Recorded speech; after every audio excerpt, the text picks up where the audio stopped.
Good morning সবাইকে আর welcome back to my channel. এখন বাজছে সকাল 8টা। তো আমরা এবার আজকে এখান থেকে চেক আউট করছি। চেক আউট করে আমরা যাব গঙ্গোত্রীর দিকে। তো আজকে দেখা যাক সারাটা দিন কী হয়। আর কালকে তো আমরা ওখান থেকে মানে মুকুয়া মন্দির থেকে চলে এসেছিলাম, এসে আর তারপরে ভিডিও করা হয়নি, অনেক টায়ার্ড ছিলাম। তো আজকে সকাল সকাল আবার আপনাদের সঙ্গে দেখা। সকাল সকাল সবাই দর্শন করে নিন মা গঙ্গার। রংটা দেখেছেন কীরকম ঘোলাটে রং? রংটা এই জন্যে ঘোলাটে যে সকালে যখন সূর্যের রশ্মিতে বরফ গলে যায় তখন কিন্তু অনেক কাদা মাটি এগুলো নিয়ে আসে। তো সেই সময়তে সকালে রোজই দেখি এই রংটা, জলের রংটা পুরো ঘোলাটে হয়ে থাকে। আবার 10টা-12টা এর মধ্যে দেখবেন কালারটা চেঞ্জ হয়ে গিয়ে ব্লু কালার হয়ে গেছে। তো আপনাদের সবই দেখাবো। আমরা ব্রেকফাস্ট করে নেবো, ব্রেকফাস্ট করে নিয়ে এই হোটেল থেকে চেক আউট করবো, করে আমরা গঙ্গোত্রীর দিকে যাচ্ছি। তো সঙ্গে থাকবেন আর keep watching our channel. Hi, good morning guys. সকাল সকাল ব্রেকফাস্ট করে নিচ্ছি, তাড়াতাড়ি বেরোতে হবে। পোহা নিয়েছি ব্রেকফাস্টে আর তার সঙ্গে চা। আপনাদের একটু ছবি নিয়ে নিচ্ছে আমাদের সঙ্গে, আমাদের মেমোরির জন্য। ব্রেকফাস্ট টেবিলে কিছু বাঙালি ট্যুরিস্টদের সঙ্গে দেখা হয়ে গেল। আর বাঙালিরা একসঙ্গে হলে প্রথম যেটা হয় সেটা হচ্ছে আড্ডা। সকালে তাড়াহুড়ো ভুলে গিয়ে সবাই গল্প করতে শুরু করে দিয়েছে। ব্রেকফাস্ট সেরে আমরা প্রায় 9:45 নাগাদ বেরিয়ে পড়েছি। এবার আমরা যাচ্ছি গঙ্গোত্রীর দিকে। তো এখন ওয়েদারটা খুব ভালো, আজকে রোদও আছে আর ঠান্ডা ঠান্ডাও আছে, তো খুব ভালো লাগছে। আর আমাদের এখন ডেস্টিনেশন হচ্ছে আর 20 মিনিট বাকি আছে। রাস্তায় আছি আমরা, যে নেলাং ভ্যালি যেতে যে রাস্তাটা গেছিলাম সেই রাস্তাটা ধরেই গঙ্গোত্রীর দিকে যেতে হবে, আরেকটু অন্যদিকে। গঙ্গোত্রীতে পৌঁছে আপনাদের সঙ্গে আবার দেখা হবে। আর রাস্তাটা একটুখানি দেখুন। আজ হচ্ছে 7 এপ্রিল, আমরা বেরিয়ে পড়েছি গঙ্গোত্রীর দিকে। এই হচ্ছে সুন্দর রাস্তা, নেলাং ভ্যালিরই রাস্তা, তাই পুরোটা দেখাচ্ছি না, আগের বার তো দেখিয়েছি। তো আমরা এবার গঙ্গোত্রীতে পৌঁছে আবার আমরা দেখা হবে।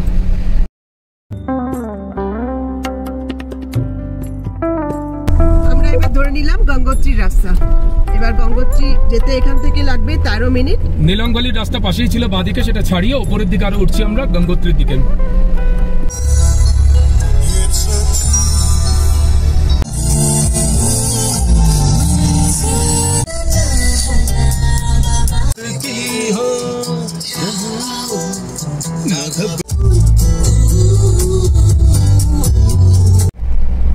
রাস্তায় যেতে যেতে বরফের পাহাড় আরো কাছে এসে গেছে।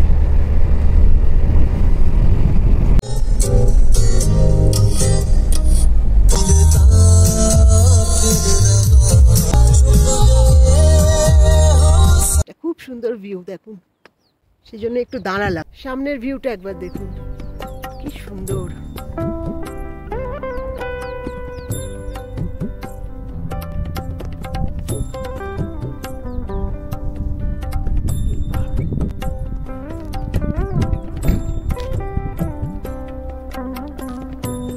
এখানে গ্লেসিয়ার,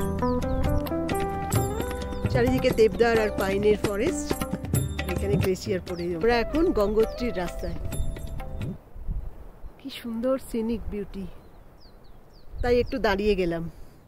সুন্দর ফুল হয়ে আছে দেখুন।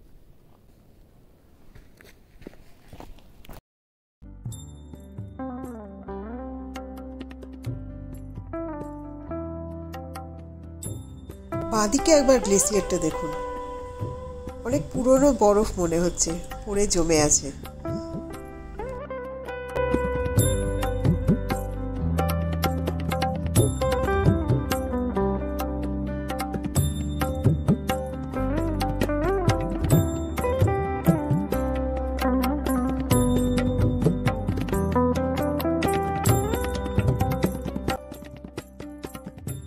এসে গেছি, এই যে হচ্ছে গেট, এন্ট্রি গেট গঙ্গোত্রী ধামের।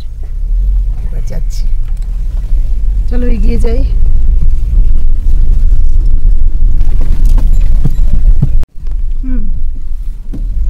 গঙ্গোত্রী পুরোপুরি বন্ধ আছে, যেহেতু চারধাম যাত্রা চালু হয়নি, এখানে পুজো হচ্ছে না, মন্দির বন্ধ সবই। প্রায় মন্দির অবধি তুমি গাড়ি নিয়ে যেতে পারবে। চারিদিকে শুধু হোটেল আর হোমস্টেতে একদম পুরো ঘিঞ্জি হয়ে গেছে জায়গাটা।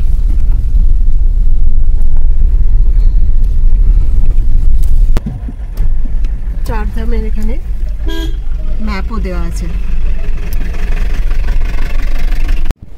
গাড়ি ওখানে পার্ক করে আমরা এবার এগিয়ে যাচ্ছি মন্দিরের দিকে। চারিদিকটা বরফ, চারিদিকে মানে রাস্তা দুদিকে, মানে এই যে এখনো বরফ গলেনি আর কি। আর নিচে এখানে গঙ্গা দেখা যাচ্ছে। এই যে এই যে সুন্দর ওয়েদার, রোদ উঠেছে, কিন্তু রোদে এখানে না খুব ভালো লাগছে, কারণ চারিদিকে এখনো বরফ গলেনি। যত উঠছি কথা বলতে পারছি না, হাঁপ ধরছে। আর এখানে দেখুন, এই সময় কিন্তু একেবারেই ভিড় নেই, কিন্তু 1 মে থেকে যখন চারধামের যাত্রা শুরু হবে তখন কিন্তু এই সব জায়গায় একদম প্রচণ্ড ভিড় হয়ে যাবে। মন্দিরে যাবার আগে চারিদিকেই বরফ জমে আছে, এই দেখুন, অনেক পুরনো বরফ দেখেই বোঝা যাচ্ছে। আমার দুদিকে এই যে সব দোকান, এগুলো কিন্তু চারধাম যাত্রার আগে সব খুলে যাবে, এখন সব বন্ধই আছে। এই হচ্ছে মেন মন্দির। এবার আমরা এখানে ঢুকবো, সামনে এগিয়ে যাই, চলুন দেখাচ্ছি।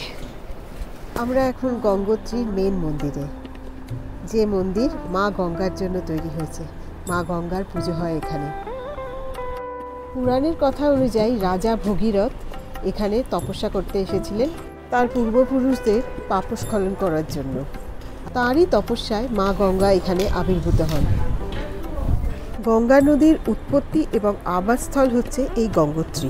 উত্তরাখণ্ডের চারধাম তীর্থস্থানের একটি স্থান হচ্ছে এই গঙ্গোত্রী। হচ্ছে মেন মন্দির। মেন মন্দির এখন বন্ধ, ছবিতেই পুজো হয়। আর এই বাঁদিক দিয়ে পাহাড়ের যে রাস্তা চলে যাচ্ছে, সেখান থেকে সোজা হেঁটে গেলে গোমুখের রাস্তা, যেখান থেকে মা গঙ্গার উৎপত্তি। মন্দির এখন বন্ধ আছে। কালকে আমরা মুখওয়া মন্দির গেছিলাম, সেখানে মা গঙ্গার মূর্তি রাখা আছে। এখানে এখন ছবিতেই পুজো হয়। আর মুখওয়া যেটা কালকে গেছিলাম, সেখানে হচ্ছে মা গঙ্গার বাপের বাড়ি বলা হয়।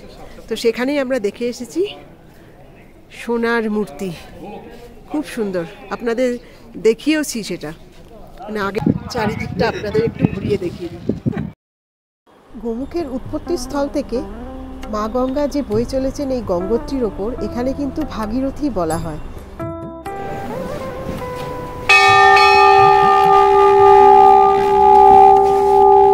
এখান দিয়ে আসা যায় মুখ্য স্নানঘাটে।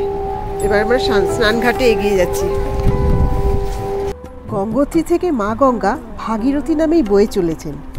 দেবপ্রয়াগে যখন অলকানন্দার সঙ্গে মিলিত হন, তখন মা গঙ্গা হিসাবে প্রবাহিত হন। এসে গেছি আমরা স্নানঘাটে। তো এখানে যাওয়াটাও না একটু বেশ, মানে পাথরের ওপর দিয়ে যেতে হবে, মানে এই পাথরের ওপর দিয়ে এইভাবে আসতে হয়। পায়ের প্রবলেম থাকলে কিন্তু খুব সাবধানে আসতে হবে, যেটা আমার একটু সময়ই লাগলো। এবার চারিদিকটা একটু ঘুরে দেখাই। সামনে দূরে যে বরফের পাহাড় দেখতে পাচ্ছেন, সেইখানেই গোমুখ গ্লেশিয়ার। সেখান থেকেই মা গঙ্গার উৎপত্তি, ভাগীরথী নামে প্রবাহিত হয়েছেন এবং দেবপ্রয়াগে যখন অলকানন্দার সঙ্গে মিলিত হয়েছে, তখন মা গঙ্গা হিসেবে বয়ে চলেছেন।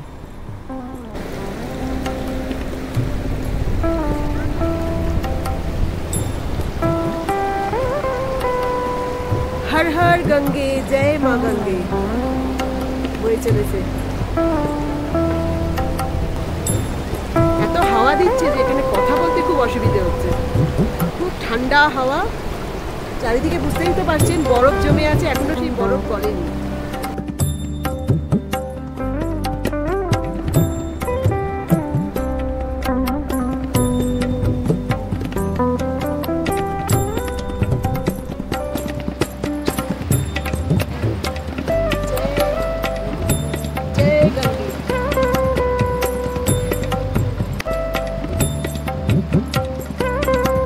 গঙ্গোত্রীতে আছি, একটা জায়গা খুব সুন্দর শট নেওয়ার মতো জায়গা দেখলাম। একটা হোটেল এখনও তৈরি হচ্ছে প্রবাবলি।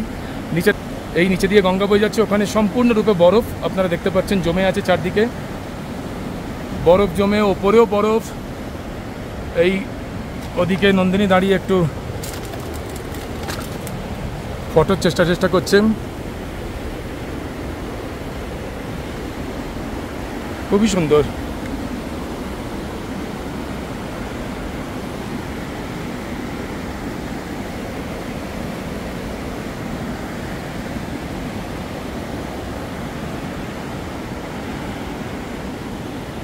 হর হর গঙ্গে, নমামি গঙ্গে। খুব সুন্দর দর্শন হলো মা গঙ্গার। দেখলেন তো আপনারা কি করলাম আমরা সবাই মিলে, খুব ভালো লাগলো। আর এই যে জল নিয়ে এসেছি। গঙ্গোত্রী থেকে এবার আমরা বেরিয়ে যাচ্ছি। পরের ডেস্টিনেশন দেখাতে গেলে ভিডিওটা অনেক বড় হয়ে যাচ্ছে, তাই আমরা এখানেই আজ শেষ করি। আমাদের ভিডিওটা ভালো লাগলে একটু লাইক, শেয়ার অ্যান্ড কমেন্ট করে দেবেন। আর যারা নতুন আছেন তারা সাবস্ক্রাইব করে দেবেন প্লিজ। দেখা হচ্ছে খুব তাড়াতাড়ি আমাদের পরের ডেস্টিনেশন গর্তাঙ্গলি।